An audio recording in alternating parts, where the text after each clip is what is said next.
It's 7 o'clock p.m. on Tuesday, October 10th, 2023.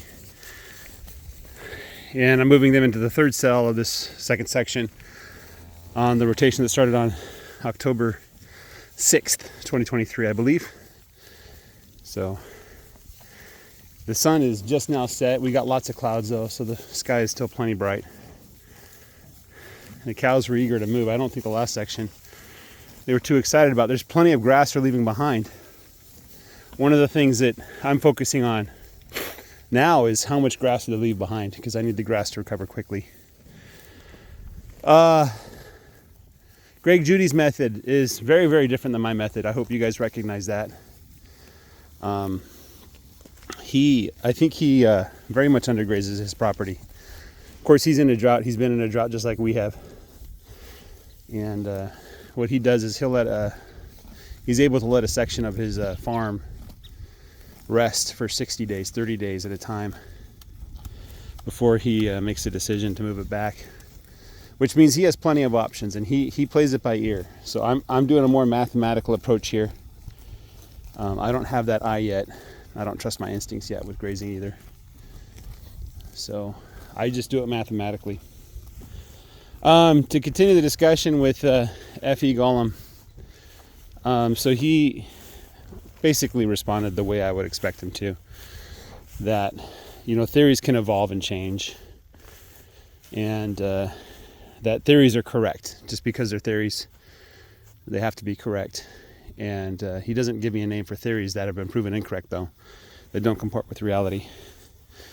So he kind of cited back to 100 years ago. I'd like to remind the dear viewer that 100 years is a very short time in terms of the philosophy of modern science. A lot has happened in the last 100 years. Back in the 1920s, they were still developing the Bohr model of the atom, and quantum mechanics was just becoming a thing. So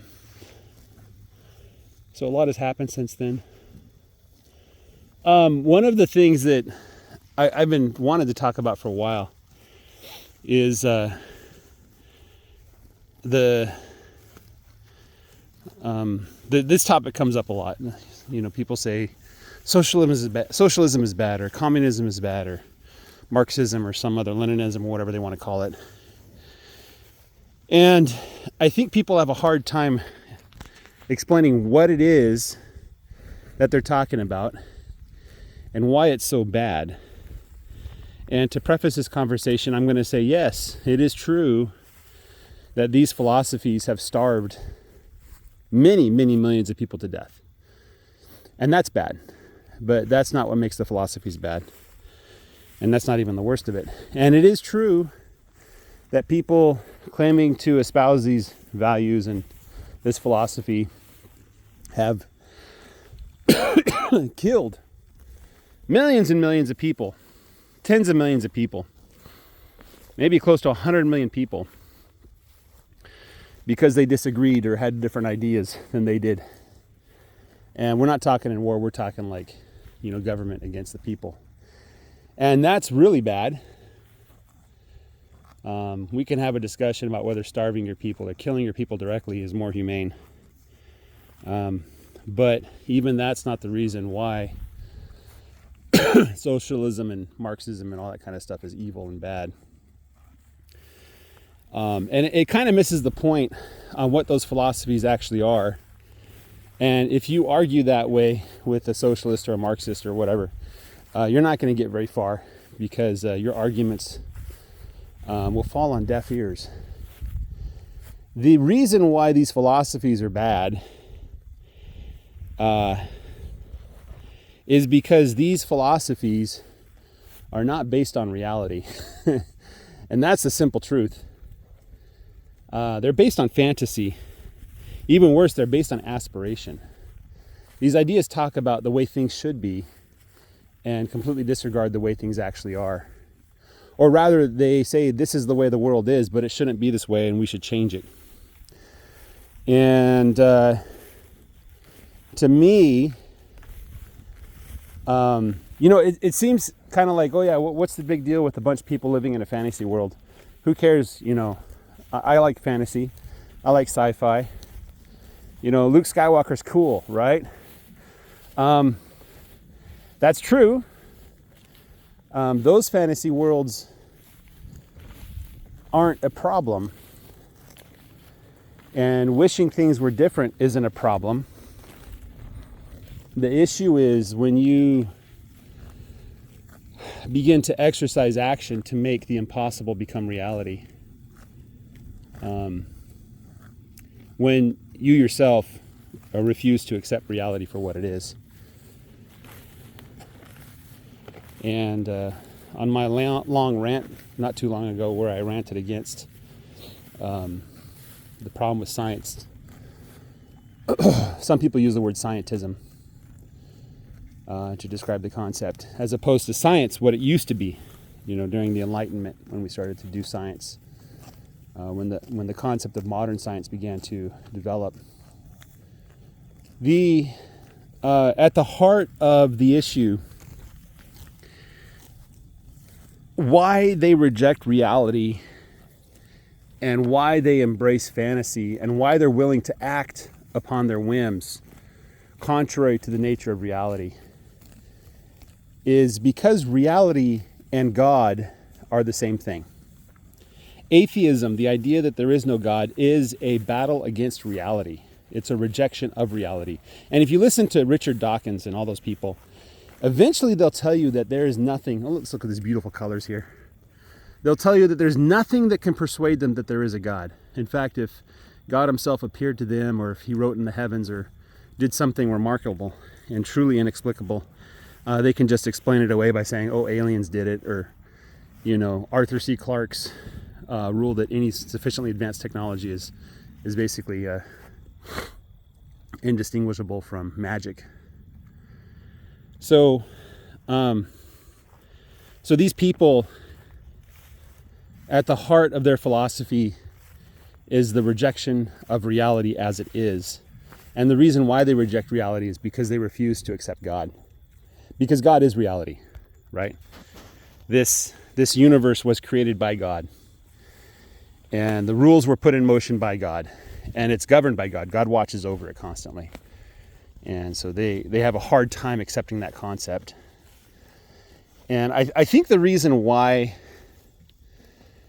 they have a difficult time accepting that concept is, number one, they can't accept evil. They don't, their mind can't comprehend or perceive or grasp evil. And this is similar to people who can't deal with death, right? When somebody they know dies, it causes an existential crisis.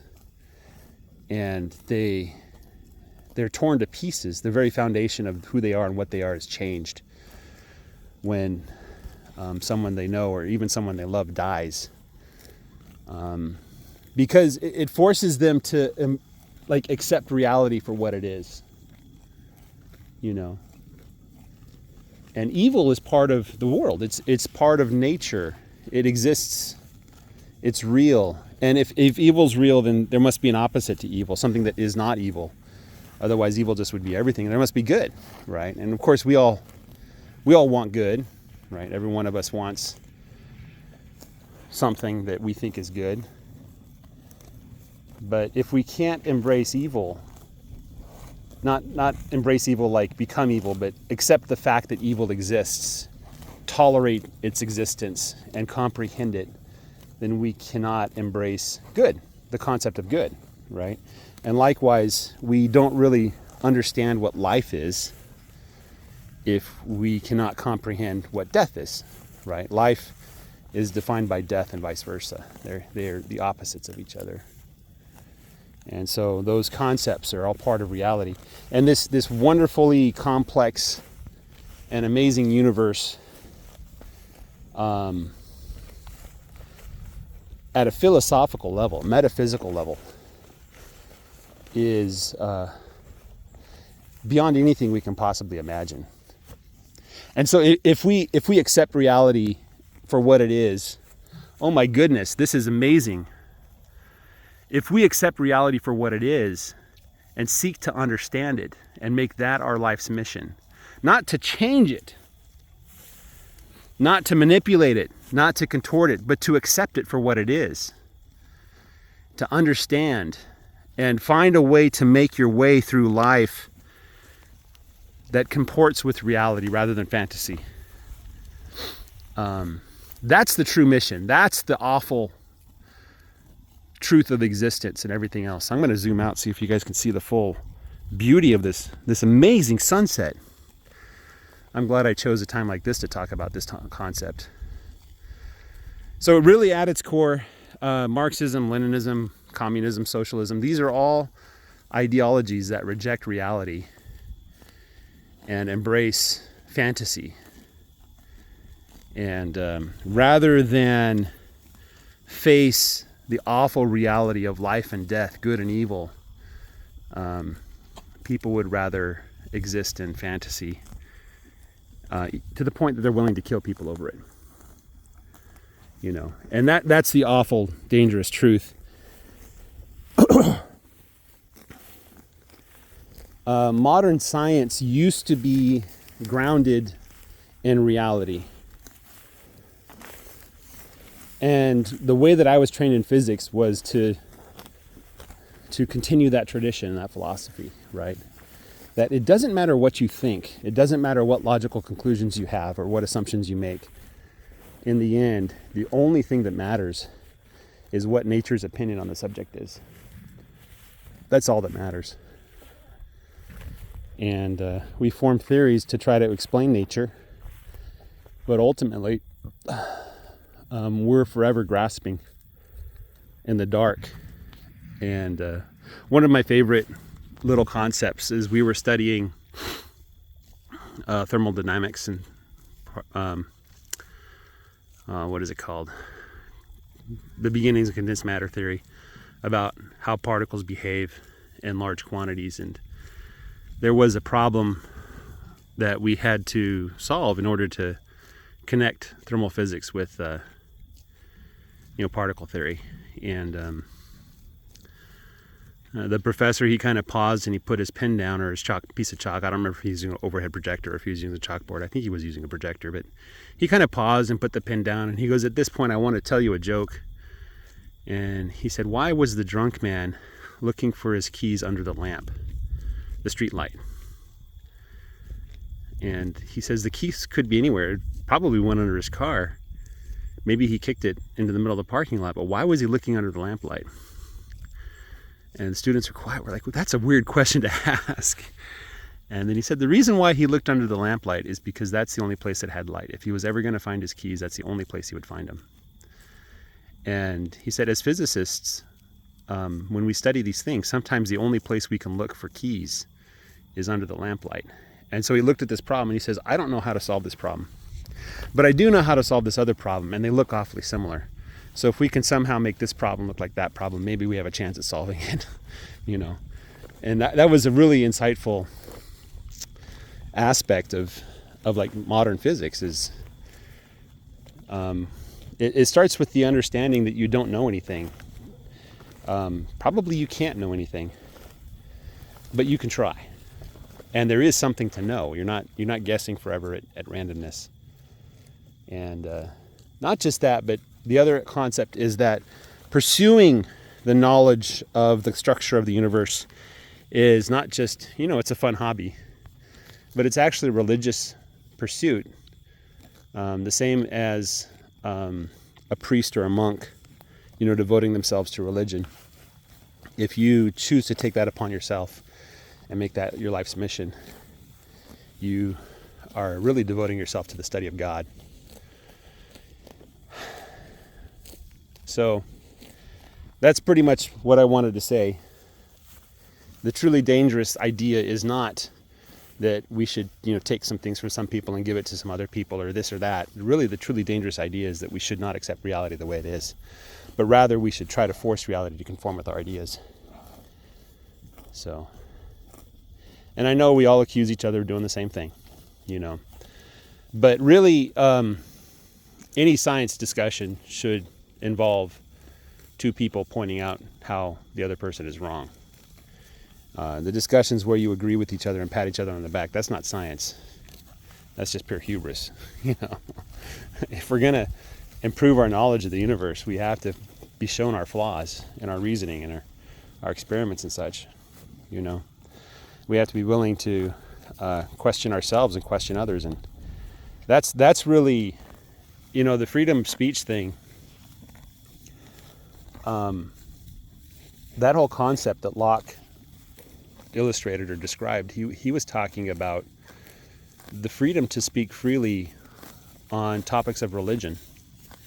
Like, it's not right for the government to say, you can't say these things about God, or you can't read the Bible the way you want it to, or you can't interpret Scripture. The right to free speech is the freedom to speak what you believe is the mind of God, truly believe, right? And so that means it's the right to point out how other people are wrong. It's the right to question the common knowledge or the consensus. It's the right to be the crackpot or the what do they call them? To be the crackpot, yeah. The tin pot, whatever, not the tin pot dictator, the crackpot, right? It's the right to say everybody else is wrong. And by doing that, it's not because you're angry or mean. It has nothing to do with those things. Yes, we're supposed to be kind to each other. But if my neighbor's house was on fire, wouldn't I yell at the top of my lungs, your house is on fire, you need to get out? And when I detect a flaw in my neighbor's reasoning, shouldn't I be able to yell at the top of my lungs, your logic is wrong, you need to fix it? And that kindness has nothing to do with those things, I think it would be unkind to see a flaw in somebody's reasoning and not say something. To me, that I would be more offended if you didn't try to correct my reasoning than if you did.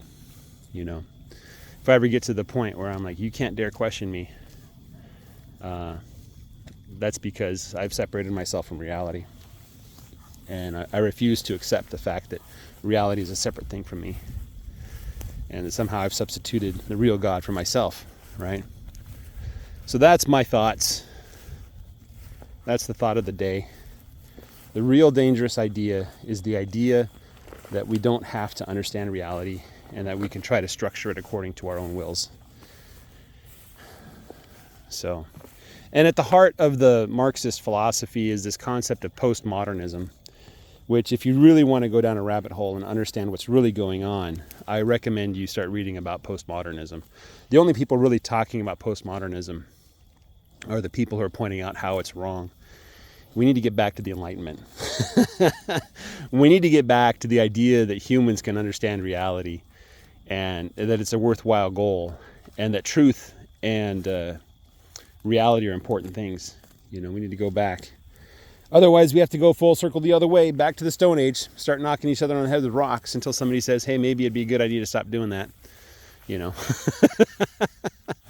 Either way, another concept here, I'll throw this out there. We have this false notion that history is a continuous improvement, when in reality, it's not. We're making the same mistakes our ancestors made. We might think we're better, but they thought they were better too. The truly wise ones were the ones that said, we're living in a fallen society, it's going backwards, we need to right the ship. Those are the people that they killed. How dare you question the common sense and common knowledge? You're hurting people's feelings. Anyway, guys, I'm glad I can enjoy the sunset with you. You all have a great day. Take care, and don't forget to say your bedtime prayers. Bye-bye.